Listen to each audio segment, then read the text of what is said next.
Hey everybody, welcome to Wednesday Reflection for February 9th, 2022.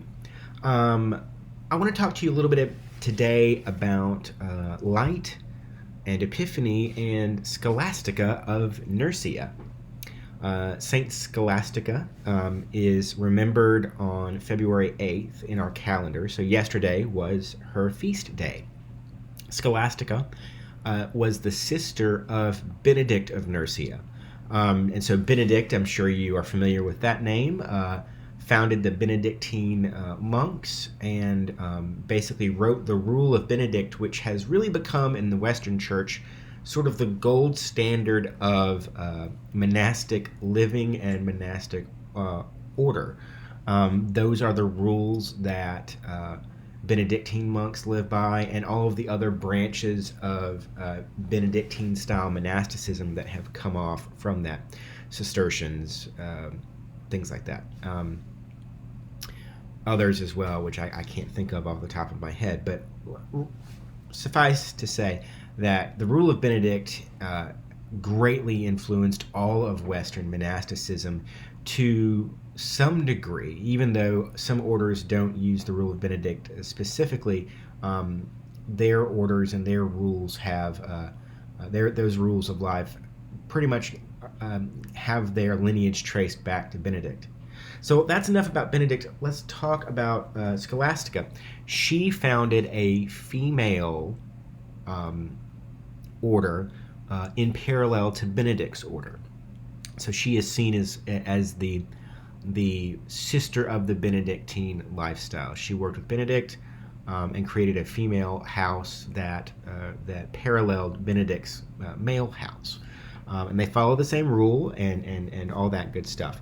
And so Scholastica is very important in our long tradition, especially of sainted people, of people that we venerate in that way. And that just got me thinking about kind of not monasticism as a whole, but the thrust behind a Benedictine-style life. And what I mean to say is that intentional living. I've talked many times about the importance of intentional living within Christian history, but also just in our daily lives today. Whether you are taking the full leap and joining a monastic group, taking religious orders, taking a vow for religious life, as it's called. But even in our regular kind of everyday secular life, here in the regular world, the secular world, we can still benefit from a monastic style, intentional living focus. And so to remind everyone, intentional living deals with living your life in a prayerful and conscious way, so that what you're doing as a reflection of God's love, mercy, kindness, and gifts upon the world. I often use the example, just because it struck me, of when I was doing chores around the house, and I'm cleaning the bathroom, I realize I'm doing it as a prayer for those who live with me. So, I'm helping, clean this bathroom, not because I like doing it, because I don't, and I'm not doing it because it has to be done, because frankly, I'm bad at chores. But when I'm doing it, I realize I'm not doing it just because it has to be done and it's a chore that needs to be done. I'm doing it because it benefits and helps those who live with me. And so I am showing love and care and compassion for everyone else by keeping a bathroom clean. This morning, in fact, I was about to leave the house to come here, and I noticed that there was kind of a swirl of dog hair that had collected in the corner.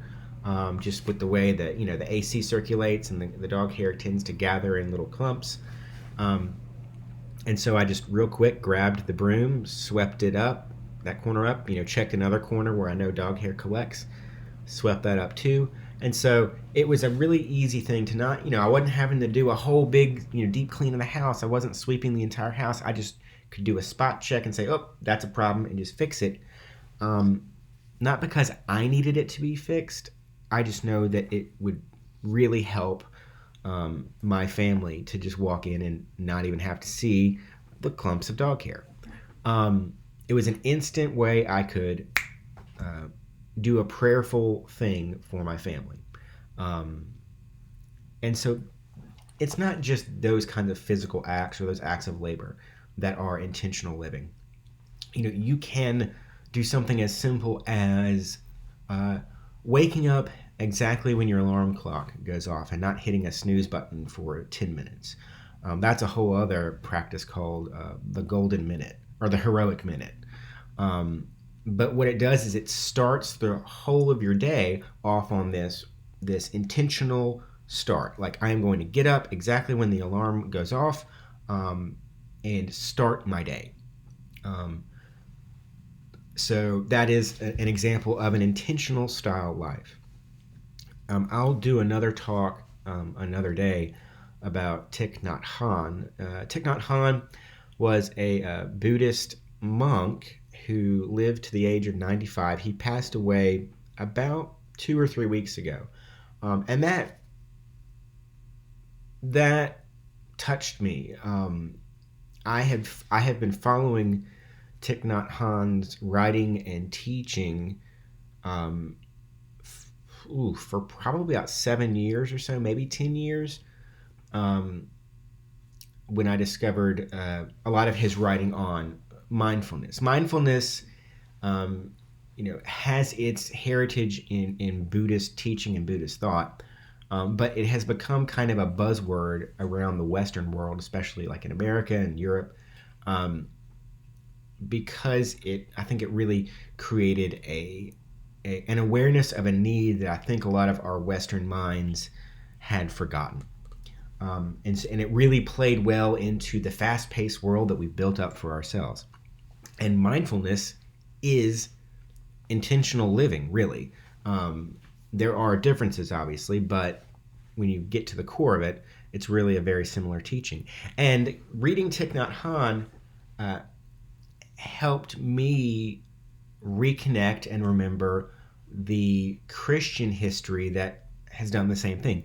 Contemplative prayer and other monastic themes are essentially mindfulness. So it's not like I'm incorporating Buddhism into my Christianity.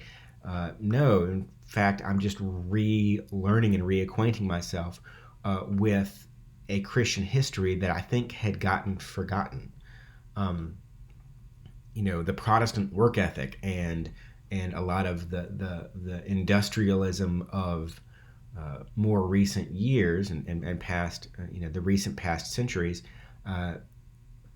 made us forget the contemplative work of the church fathers and some of the greatest theological writers in Christian history. And so to practice mindfulness, and that is mindfulness is checking in on your body. It's a style of meditation where you basically sit quietly, for say 10 minutes or less or more, depending on what your practice is. And you check in with your body and you are mindful and aware of how your body is doing.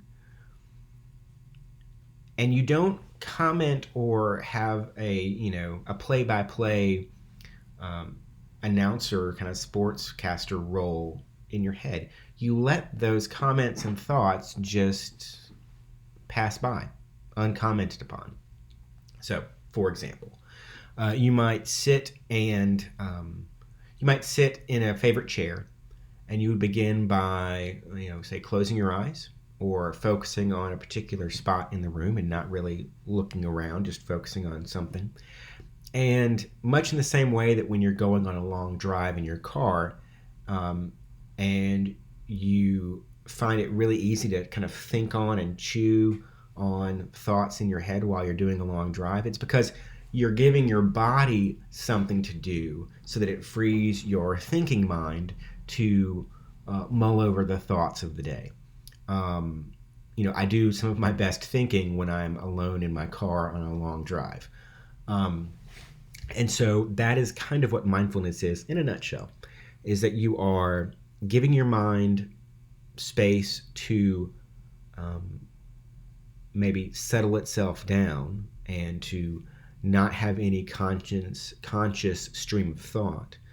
Um, and you're checking in with your body, say releasing tension in your bottom that you realize that you're having because of how you're sitting in your chair, or you're releasing tension in your eyelids because you realize you're holding something, some tension there, and you just let your eyelids relax as you go through this whole body scan of consciously thinking where your body is, relaxing or declenching or releasing those tensions in your body as you go all the way through from head to toe, or I guess from toe to head, depending on how you want to do it.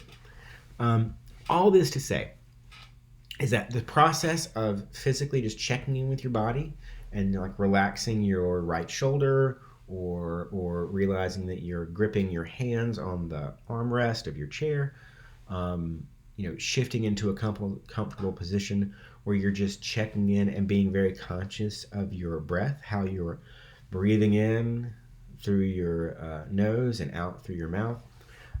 What that whole litany of exercises does is that it lets your thinking mind calm down, so that, like particulate in a glass of liquid, it just settles down like silt and rests at the bottom and leaves the rest of the glass of water, let's say, clear.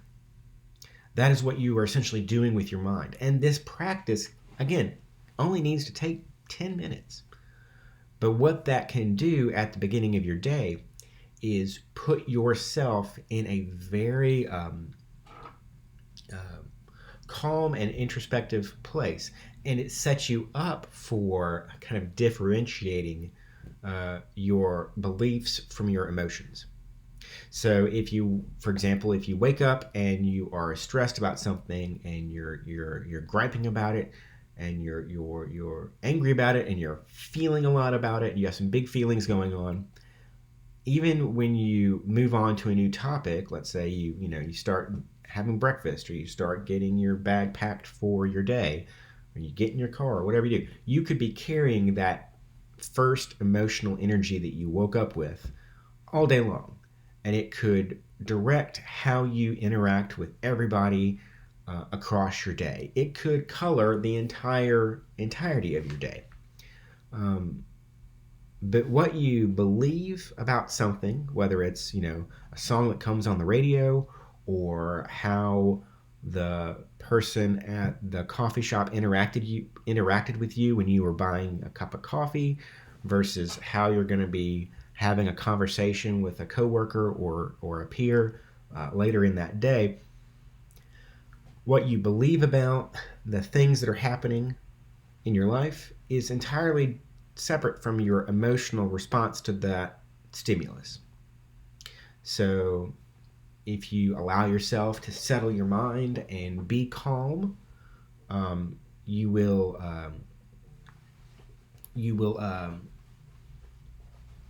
excuse me one second.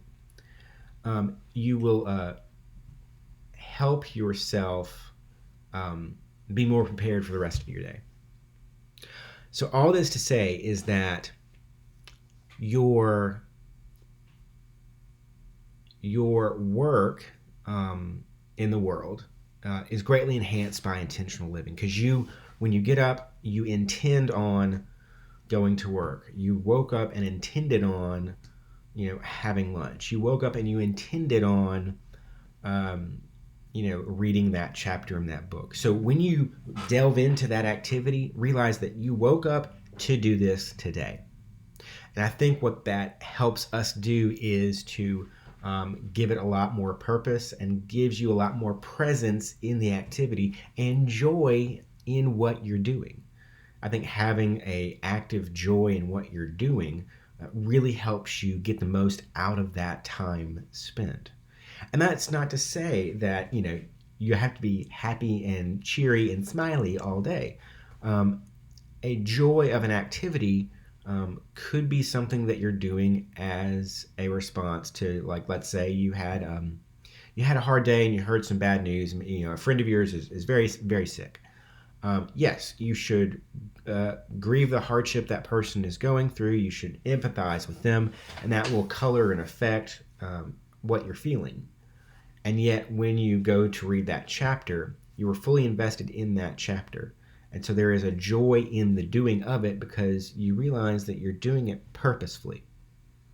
And while you may be still carrying the feelings from your friend who is ill and the bad news that you received from that friend, again, it will help you process and arrange all those feelings. Meditation, whether it's Buddhist style mindfulness or it's Christian contemplative prayer, is not really about blanking out your mind, at least in my experience. I find that blanking out my mind is impossible. So when those random thoughts pop in my head when I'm trying to be calm and quiet in my own thoughts, I let them float down kind of the stream of my consciousness unremarked upon. Let the thought happen and then watch it float down like a leaf around the corner of the stream. And don't bother holding on to it and dwelling it and looking at it and examining it. And what does this mean for me? And how is this going to affect my schedule? Because if I have to do this, then I'm going to have to reschedule my meeting with so-and-so. Yeah, you don't do any of that. You just say, oh, okay. All right, anyway, back to what I'm doing. Practicing intentional living is not about success or failure, really. It's about the doing of it. You will, judging yourself in terms of success and failure with that kind of intentional focus is not the point of doing it. The point isn't succeeding and failing. The point is doing it, because you will become a more present and aware person as you do it. The more you do it, it just works. So that is a little further away from Scholastica, but it does help us have something to hold on to. I've talked more than I expected I would talk to about that topic. I was going to also mention how the light of Epiphany relates to that, but that's going to have to be another time. That's going to be a whole other issue. It would take too long. I want to keep this about 20 minutes or so, and so here we go. So I think at 17 minutes and 45 seconds, I'll start wrapping this up. Thank you for being here for this Wednesday reflection. I hope you're doing well. Don't forget that our Christian Ed service, or our Christian Ed unit, which is on heresies within the historical church, continues tonight at 6 o'clock in Cannon Hall. It is also simultaneously done over Zoom. So if you can't meet us in person, then click on the link for the Zoom call. It's the same link that we emailed last week. I'll send it out again in an email today. You can also find all of this information on redeemerbrookhaven.com/heresy, and you will find links to all that. You'll find past recordings of previous sessions, and so I encourage you to delve into that, even if you missed last week. So thank you for being here and present with me during this Wednesday reflection. Thank you all, and God bless.